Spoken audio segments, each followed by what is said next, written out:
Ryan Cantor from TigerNet helping us break down Clemson football in the trenches. We talked offensive line. Now let's look at the defensive front. And it's been a dominant position there for 6, 7, 8 years.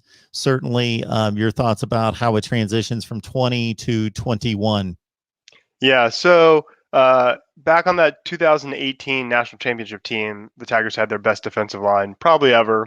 One of the better ones in college football history. All the starters leave. Albert Huggins, the key reserve at tackle, leaves. So 2019 is obviously a transition year. 2020, they're expected to kind of maybe not get to 2018 levels, but kind of step back up. Some weird, unique, real 2020 things happened that I think held them back. Xavier Thomas, Justin Foster both struggled with COVID-19 and related kind of illnesses. Justin Foster actually just retired from football as a result, which is a pretty sad story actually. But he's got some great career things ahead, so it's not all sad for him. But Xavier Thomas was held back as well. He played in the latter portion of the season, but I don't know that he would say it was 100%. And then before all that, Logan Rudolph, another defensive end, left football, graduated early, and I'm not sure that was anticipated. So Tigers had a lot to replace a defensive end. They relied on true freshman Myles Murphy, and he was great. He led the defensive line in sacks. But as a true freshman, you got to think, really thrown into the fire there.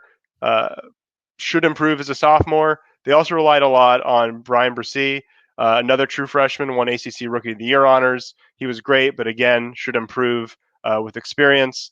Then the player who I would say is perhaps the most important player on the defense is Tyler Davis.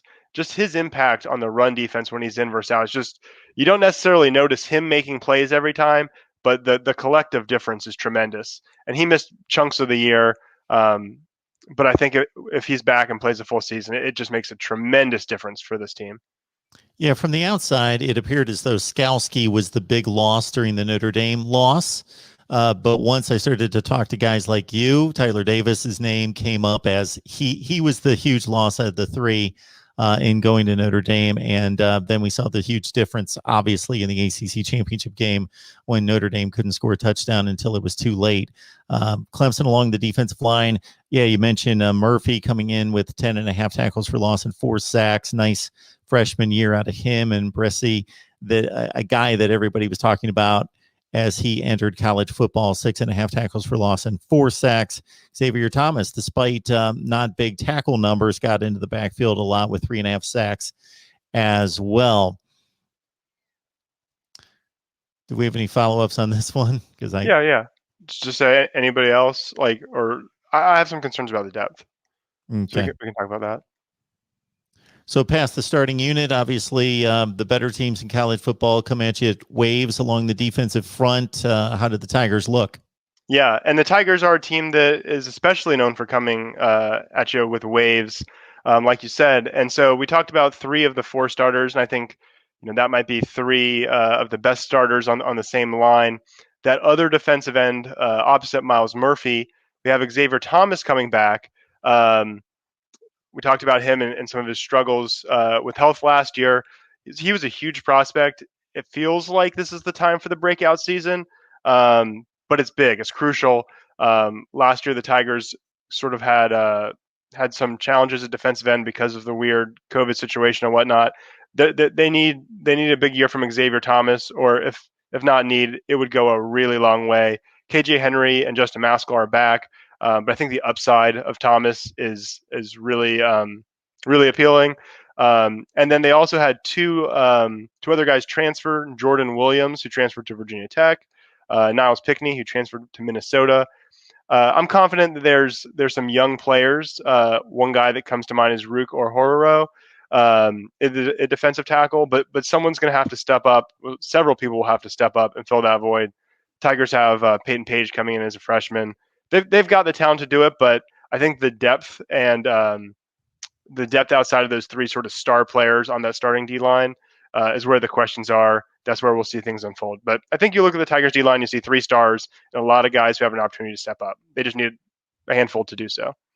There's sometimes that thought surrounding Clemson football because of the dominance in the conference since 2015 that we really don't know if this is vintage Clemson or just one of the top 5 teams in the country until near the end of the season going into a playoff. But Georgia out of the gate, game in Charlotte, I don't think there's any question. It's the premier non-conference game in college football, and that's going to tell us a whole lot along the trenches in particular against that kind of force. Absolutely, yeah.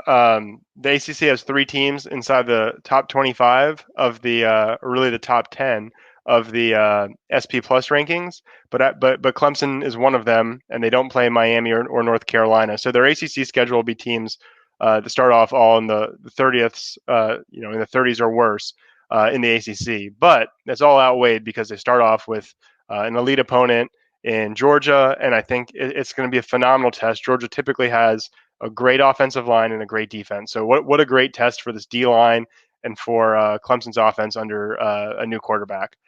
I agree. I think it's certainly the best non-conference game of the year. Could be the best game, period. Good stuff as always from Ryan Cantor from TigerNet. Encourage you to head on over there and check out his work and the rest of the staff there at TigerNet.